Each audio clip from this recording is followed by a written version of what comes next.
یہ چندہ جو ہوتا ہے بعض ادارے ایسے ہیں جو لائف ٹائم کے لیے لے لیتے ہیں، لائف ٹائم پوری زندگی کے لیے، یا بعض ممبران ایسے ہیں وہ کہتے ہیں کہ لائف ٹائم ہم سے جو ہے اس کی سبسکرپشن چندہ جو ہے وہ لے لیں۔ اس کی ٹریٹمنٹ کے بھی دو میتھڈ ہیں، یہ بھی دو طرح کا ہوتا ہے۔ اگر کہ ادارے کی روٹین ہے کہ وہ لائف ٹائم سبسکرپشن چندہ وصول کرتا ہے تو اس کو ہم ایز اے انکم کے طور پہ ہم اس کو لیتے ہیں، ریونیو کے طور پہ لیتے ہیں، اور ہم اس کو کریڈٹ سائڈ پہ رکھتے ہیں، آمدنی والی سائڈ پہ ہم اس کو رکھتے ہیں۔ اگر یہ سمال ہے یعنی کہ چھوٹی مقدار میں ہے اور یہ ادارے کی روٹین ہے، روٹین میں آتا ہے، یوجولی ہے کہ عام طور پہ وہ لیتا ہے، اور دوسرا جو ہے کہ لارج اماؤنٹ اگر ہے سبسکرپشن کی، لائف ٹائم سبسکرپشن کو، لارج ایک ہیوج اماؤنٹ جو ہے، بڑی اماؤنٹ ہے اور ان یوجول ہے، یہ ادارے کی روٹین میں نہیں ہے، وہ لائف ٹائم نہیں لیتے ہیں لیکن آ گئی، تو آپ کیا کریں گے کہ اس کو اگر لارج اماؤنٹ ہے جو منتھلی اس کی بنتی ہے، آپ اس کو یہ کرتے ہیں کہ نمبر آف ایئر پہ اس کو آپ ڈیوائڈ کر دیں، اور ایک خاص پرسنٹیج جو ہے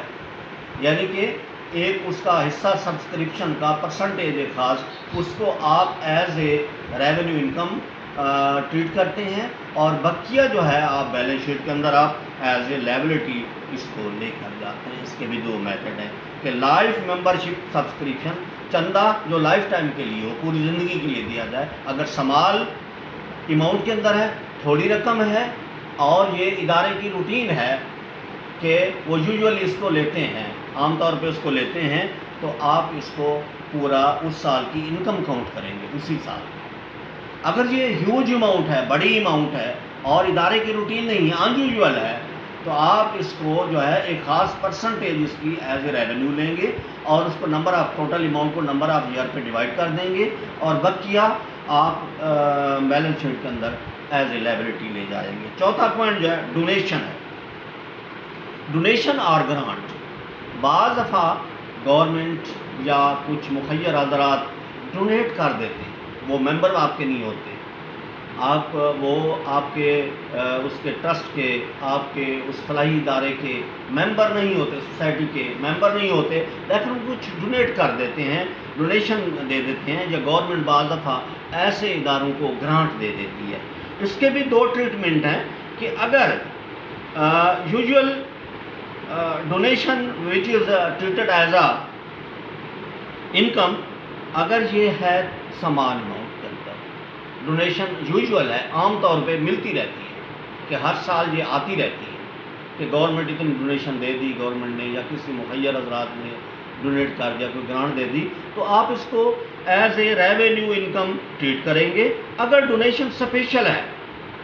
اسپیشل ڈونیشن آپ کے پاس آ گئی اور اس کی ہیوج اماؤنٹ ہے، بڑی اماؤنٹ ہے، اور اسپیشل وہ کیا کر دیتا ہے، ڈونیشن دینے والا کہہ دیتا ہے کہ میرے اس پیسے سے فلاں بجلی کا بل پے کر دینا، میرے اس پیسے سے یہ جو کوچ ہے کلب کا اس کو تنخواہ دے دینا، میرے اس پیسے سے جو ہے کوئی خاص وہ کہہ دیتا ہے کہ ٹھنڈے پانی کا کولر لگا دینا۔ تو پھر کیا ہے کہ آپ ایسی اماؤنٹ کو بیلنس شیٹ کے اندر ایز اے لائبلٹی لے جاتے ہیں، اور اس اسپیشل جس کے لیے کہا گیا ہے، جس کے لیے گرانٹ دی گئی ہے، جس کے لیے ڈونیشن دی گئی ہے،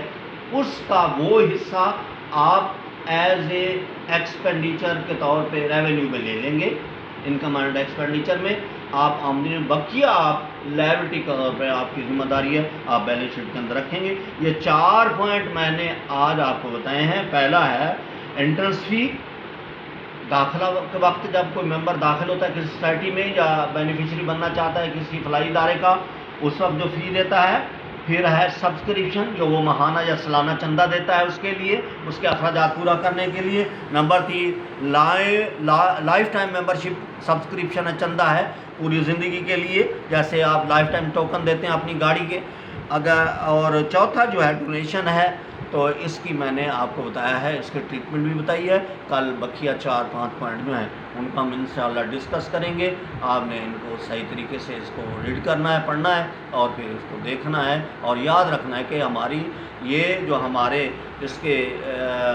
آمدنی کے جو ذرائع ہیں، اس کے سورس آف انکم ہیں، ان کی ٹریٹمنٹ کیا ہے اور یہ کہاں کہاں سے ہمیں حاصل ہوتی ہے.